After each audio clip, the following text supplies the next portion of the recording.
Hello, dear story lovers. At the amount of 1,000 subscribers, I will post a huge series of special stories for you. Subscribe now. The Martian winds howled over Sector 7, a sprawling expanse of discarded technology and forgotten dreams. This was the Junkyard, the graveyard of the cosmos. Ships from all corners of the galaxy ended their lives here, tossed aside when they were deemed too damaged, outdated, or impractical for modern space travel. The air reeked of oxidized metal, and the ground crunched underfoot with shattered glass and fragmented circuits. Grell, a wiry Tarsuvian with silver-blue skin and elongated limbs, piloted his battered vessel through the swirling red dust of the Martian atmosphere. His 4 eyes, each independently swiveling, scanned the perimeter as he approached the Junkyard's central drop zone. The ship he flew, the Soaring Hawk, had been his pride and joy once. Sleek and deadly, it had ferried him across star systems, outrunning pirates and dodging patrols during his smuggling days. But now, it was nothing more than a burden. "Old girl," Grell muttered in his guttural tongue, patting the console with one of his clawed hands. "We had a good run, but your time has passed." The Soaring Hawk sputtered as it descended. Its hull, once a gleaming cobalt, was scorched and dented from years of battles and accidents. The Tarsuvians' people, known for their technological prowess, had long since moved on to sleeker, more efficient vessels. The Soaring Hawk was now a relic, a museum piece unfit for the demands of modern interstellar travel. As the ship landed with a hiss of decompressing hydraulics, Grell surveyed the piles of junk surrounding him. The towering mounds of metal and debris stretched for miles, a labyrinth of discarded dreams. It was a fitting resting place for his ship. With a resigned sigh, Grell unstrapped himself from the pilot's seat and stepped into the Junkyard. His limbs elongated to their full height, and he stretched, his sinewy frame glinting faintly in the dim light of the Martian suns. A hulking automated loader trundled up, its mechanical arms ready to take possession of the Soaring Hawk. Grell barely glanced at it. "One final gift to the void," he murmured, his voice tinged with melancholy. "May you rest here, forgotten but not unworthy." He pressed a sequence of buttons on his wrist console, deactivating the Soaring Hawk's core systems. Its lights dimmed, and the low hum of its energy reserves faded into silence. For a moment, Grell hesitated, a flicker of nostalgia crossing his features. Then, with a quick shake of his head, he turned away and climbed into his smaller personal craft. The automated loader began its work, dragging the Soaring Hawk to the heart of the Junkyard. Grell's departure was as unceremonious as his arrival, his ship vanishing into the ochre haze of the Martian sky. In minutes, he was gone, leaving behind the lifeless hulk of the Soaring Hawk. Unbeknownst to him, the ship wasn't entirely lifeless. Deep within its core, a faint flicker of energy pulsed, a remnant of its once mighty quantum hyperdrive. It hummed softly, unnoticed in the cacophony of the Junkyard, like a heartbeat waiting for a spark. The Soaring Hawk was down, but it wasn't out. Its story was far from over. Mia brushed a lock of auburn hair from her face as the gritty Martian wind swept through the Junkyard. Her overalls were smeared with grease, and a heavy tool belt weighed on her hips. For most, the Junkyard was a graveyard of forgotten machinery, but to Mia, it was a treasure trove of possibilities. As a mechanic with a knack for reviving the irreparable, she spent her days scavenging the sprawling heaps for anything that could be salvaged. Today, her search brought her to an unfamiliar section of the Junkyard, where recent arrivals glinted under the twin suns.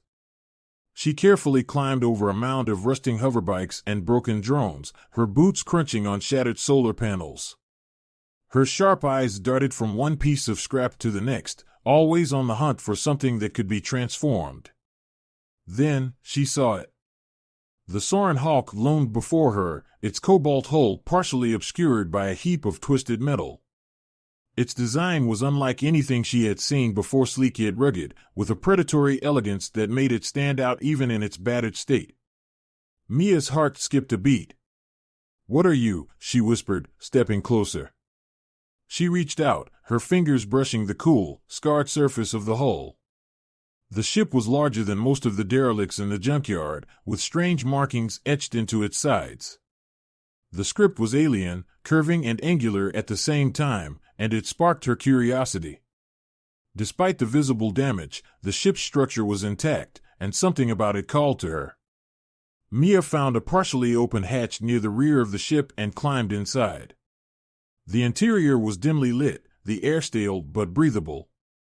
She flicked on her wrist-mounted flashlight, revealing a cockpit filled with controls she couldn't immediately recognize. The seats were torn, the panels cracked, but it was clear the ship had been advanced in its prime. A faint hum echoed through the space, almost imperceptible, but enough to make her pause. "Still alive, huh?" she muttered, a grin spreading across her face. "Let's see what you've got." She began her assessment, crawling through the ship's narrow corridors and peering into every compartment. Most of the systems were fried, but the engine was something else entirely. Mia's breath caught as she opened the engine bay to reveal the core, a quantum hyperdrive, or what appeared to be one. She had only read about such technology in textbooks, dismissed as impractical relics of alien civilizations. Yet here it was, nestled in this forgotten vessel, waiting to be rediscovered. "This shouldn't exist," Mia said, her voice barely above a whisper. Her mind raced. If she could repair this ship, it wouldn't just be another restoration project. It would be a revolution.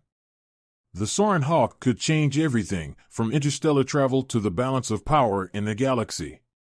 But first, she had to figure out how to make it work. Over the next few days, Mia began the painstaking process of cataloging the ship's components and gathering the tools and materials she would need. She pored over the alien markings, deciphering bits and pieces with the help of a translation module she had built from scavenged parts. The ship was a Tarsuvian model, renowned for their craftsmanship, and the hyperdrive was the crown jewel of its design. Her excitement was tempered by the daunting task ahead. Many of the parts were irreplaceable, and the technology was far beyond anything she had worked on before. Still, Mia thrived on challenges. She began to sketch out a plan, her work table in the junkyard cluttered with blueprints, alien fragments, and half-assembled gadgets.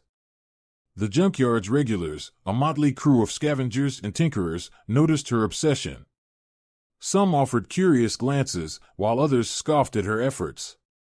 "You're wasting your time," said an older mechanic named Hal, leaning against a rusting rover. "That thing's a piece of junk. Even if you fix it, it'll never fly." Mia smirked, not bothering to look up from her work. "That's what you said about the drone I fixed last month." Hal grumbled something under his breath and wandered off. Mia didn't care about the doubters. She felt a connection to the Soaring Hawk, as if it were speaking to her, urging her to bring it back to life. As the suns dipped below the horizon and the junkyard fell into shadow, Mia stood before the Soaring Hawk, her hands on her hips. The ship's exterior was still battered, but its presence was undeniable. She ran a hand along its hull, her determination solidified. "You were left here to die," she said softly, "but I'm not letting that happen. We're going to get you flying again." The faint hum deep within the ship seemed to grow stronger, as if in response. For the first time in decades, the Soaring Hawk had found someone who believed in it. Together, Mia and the ship would defy the odds, though neither could yet imagine the extraordinary journey that lay ahead. The Soaring Hawk sat proudly in the clearing Mia had cleared for her workshop, its battered hull illuminated by the Martian moons. Mia had constructed a makeshift hangar of repurposed panels and scaffolding, shielding the ship from the harsh elements of the junkyard. With each passing day, the junkyard's resident mechanic transformed the alien vessel from a derelict husk into a machine of promise. Mia began with the structural repairs. She patched the hull with salvaged alloys, matching the ship's unique metal composition as closely as she could. Welding sparks flew as she sealed cracks and reinforced weakened sections. The cockpit canopy, once fractured, was replaced with a transparent plasteel she had scavenged from an old transport ship. The repairs were crude compared to the ship's original design, but they were functional. Inside, the work was even more challenging. The Tarsuvian controls were unlike anything Mia had ever seen, designed for a species with 4 dexterous limbs and an entirely different sensory framework. She spent hours studying the ship's schematics, painstakingly deciphering their intent. Using an assortment of human and alien components, she rewired the cockpit to accommodate human operation, building an interface that would allow her to pilot the ship. The quantum hyperdrive, the heart of the Soaring Hawk, was its quantum hyperdrive, and it was by far the most daunting challenge. The device was partially operational, but key components were missing or irreparably damaged. Mia scavenged tirelessly, combing the junkyard for compatible parts. She found fragments of old reactors, plasma conduits, and even a defunct Martian fusion core, which she repurposed to stabilize the drive's power output. Late one night, while poring over the hyperdrive's intricate design, she realized the drive operated on a principle she had never encountered: quantum lattice folding. The mechanism didn't just propel the ship faster than light, it warped space itself, folding distant points together like pages in a book. To repair it, Mia needed to recreate a part of the drive that was beyond any known technology. Undeterred, she devised a workaround, using a hybrid fusion quantum system to simulate the original functionality. It was an audacious gamble, but she had no other option. By the end of the 3rd week, her hands were blistered, and her mind raced with exhaustion, but the hyperdrive's core finally came alive, glowing with a soft blue light that filled the ship's engine bay. "That's it," she whispered, staring at the pulsating energy. "You're alive again." Testing and troubleshooting the first power-up of the Soaring Hawk was both thrilling and terrifying. Mia stood in the cockpit, her hands trembling as she flipped the final switch. The ship roared to life, its engines vibrating with a deep, resonant hum that sent shivers down her spine. Lights flickered on throughout the vessel, and the cockpit displays illuminated, alien glyphs scrolling rapidly across the screens. But the celebration was short-lived. A warning alarm blared, and smoke began to pour from one of the engine conduits. Mia scrambled to shut the system down, her heart pounding. Okay, teething problems," she muttered, wiping sweat from her brow. "We'll figure it out." Over the following days, Mia worked tirelessly to iron out the kinks. She isolated faulty circuits, replaced failing components, and rebalanced the power distribution. Each setback only fueled her determination. The Soaring Hawk was a puzzle, and she was determined to solve it. The connection. As Mia worked, she felt an odd connection to the ship, almost as if it were responding to her efforts. The faint hum in the hyperdrive core seemed to pulse in rhythm with her movements, and the lights in the cockpit flickered softly when she spoke to it. She dismissed it as her imagination until one night, when the ship's systems activated on their own. Mia had been asleep in her small bunk near the workshop when the Soaring Hawk powered up. The hum of the hyperdrive startled her awake, and she rushed outside to find the ship glowing faintly under the Martian moons. The cockpit displays were alive, alien symbols dancing across the screens. What the dash? Mia climbed into the cockpit, her heart racing. As she touched the controls, the ship's systems calmed, the glyphs shifting to a stable configuration. For a moment, she felt a strange warmth, as if the ship was grateful or alive. "You've been waiting for someone, haven't you?" she whispered, her fingers brushing the console. "Well, I'm here now. Let's do this together." From that moment on, the Soaring Hawk seemed to respond to her efforts with greater precision. Systems came online more smoothly, and the hyperdrive's energy output stabilized beyond what she thought possible. It was as if the ship had been waiting for someone to understand it, to care for it, and now it had found its partner. The final touches. With the ship nearly operational, Mia turned her attention to its aesthetic. She polished the repaired hull until it gleamed faintly under the dim Martian light. She painted her own emblem-age Soaring Hawk on the side of the ship, a tribute to its name. The interior, though still rough in places, was clean and functional, with human-compatible modifications that blended seamlessly with the Tarsuvian design. Finally, after weeks of grueling work, the Soaring Hawk was ready for its first flight. Mia stood before the ship, her heart swelling with pride. The Junkyard regulars, once skeptical, now gathered around in awe, whispering about the miracle she had achieved. "All right, old girl," Mia said, her voice steady. "Let's see if you can still fly." The Soaring Hawk's engines roared to life, and for the first time in decades, the ship lifted off the ground. Dust and debris scattered as it rose, its sleek form cutting through the Martian sky like a phoenix reborn. Mia gripped the controls, her grin widening as the ship responded effortlessly to her touch. The Soaring Hawk was no longer a relic. It was a legend in the making. And Mia knew this was only the beginning of their journey. The Martian landscape stretched below as the Soaring Hawk ascended, its engines roaring with newfound vigor. Mia sat in the pilot's seat, her hand steady on the controls. Her heart pounded in sync with the rhythmic hum of the hyperdrive.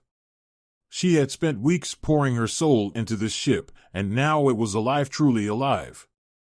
The Junkyard, the only home she had ever known, shrank into a rusty speck below.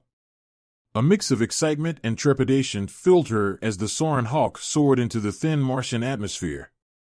Mia's fingers danced over the controls, testing the ship's response.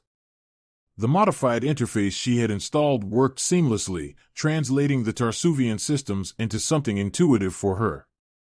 The ship moved like a predator, fast, agile, and powerful.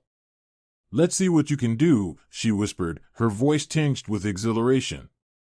She pushed the throttle forward, and the Soaring Hawk streaked into the blackness of space, leaving Mars behind. Testing the hyperdrive, the first destination was a small asteroid belt orbiting one of Mars's moons. Mia needed to test the ship's maneuverability before attempting anything more ambitious. The Soaring Hawk weaved effortlessly through the dense field of tumbling rocks, its thrusters responding to her commands with precision. Each turn, each burst of speed, felt like a symphony of machine and pilot working as one. But the real test loomed ahead. Mia activated the hyperdrive controls, her eyes flicking between the alien glyphs and her translated interface. She had calibrated the quantum lattice drive to fold space across a short distance, a jump to one of the outermost moons of Jupiter. If it worked, it would be the ship's first interstellar leap in decades. "All right, girl," Mia said, her voice steady. "Time to show me what you're made of." She engaged the hyperdrive. For a split second, the universe seemed to hold its breath. The stars outside the cockpit warped and twisted, bending into streaks of light as space itself folded. Then, with a deafening crack, the Soaring Hawk reemerged in a distant sector of space, the surface of Ganymede looming ahead. Mia let out a whoop of triumph. The ship had done it. The quantum hyperdrive, her patchwork repairs, and weeks of grueling work had paid off. She was no longer just a mechanic, she was a pilot, an explorer. A signal in the void as Mia basked in her success, a faint, rhythmic beeping echoed through the cockpit. She frowned, glancing at the ship's communications panel. It was a distress signal, alien in origin, broadcasting on a frequency she didn't recognize. The glyphs translated to a single word: help. Her curiosity piqued. Mia traced the signal to a derelict station orbiting a nearby asteroid. Against her better judgment, she decided to investigate. The Soaring Hawk glided smoothly toward the station, its sensors scanning the structure. It was ancient and crumbling, with Tarsuvian markings faintly visible on its hull. Inside the station, Mia found a small group of Tarsuvian survivors, their silver-blue skin dull with exhaustion. They had been stranded for years, their own ship crippled by an asteroid collision. When they saw Mia approach in the Soaring Hawk, their eyes widened in recognition. "This ship," one of them said in halting common, "is a legend." "How? How is it here? How did you dash?" Mia explained how she had found the ship in the junkyard and restored it. The Tarsuvians listened in awe, their gratitude evident. They marveled at her ingenuity, calling her an engineer of destiny, a term that carried great reverence in their culture. An unexpected reunion. As Mia helped the Tarsuvians repair their station's life support systems, one of them, a tall, stoic figure named Varric, approached her. This ship belonged to a great smuggler, Varric said. His name was Grell. He was my kin. Mia froze. The name Grell was etched into the ship's log, a faint trace of the ship's past she hadn't fully understood. She told Varric about the junkyard and how the ship had been abandoned there. Grell discarded the Soaring Hawk because it was deemed obsolete, she said. But it's anything but. This ship still has life in it. Varric nodded solemnly. It was never the ship that was obsolete. It was the pilot who lost faith. The Tarsuvians insisted that Mia keep the Soaring Hawk, seeing her as its rightful pilot. They gifted her a Tarsuvian navigation crystal, a rare artifact that would allow the ship to access ancient star maps and explore parts of the galaxy long forgotten. A new mission. With the Tarsuvians safe and their station stabilized, Mia returned to the Soaring Hawk. She sat in the cockpit, holding the navigation crystal in her hands. Its soft glow pulsed, filling the cockpit with an ethereal light. For the first time, she felt a sense of purpose beyond survival, beyond the confines of the junkyard. The galaxy was vast and full of secrets. The Soaring Hawk was no longer just a ship, it was a beacon, a vessel of exploration and possibility. And Mia, the mechanic who had refused to give up on a derelict, was now its captain. She input the coordinates from the navigation crystal into the ship's system. The star map illuminated, revealing uncharted regions of space, places where no human or Tarsuvian had ventured. Her hands hovered over the controls as she gazed out at the infinite expanse. "All right, old girl," Mia said with a grin. "Let's see what's out there." The Soaring Hawk roared to life, its engines burning brighter than ever. With a flash of light, it vanished into the depths of space, carrying Mia toward a future she could scarcely imagine. The junkyard was behind her, and the stars were calling.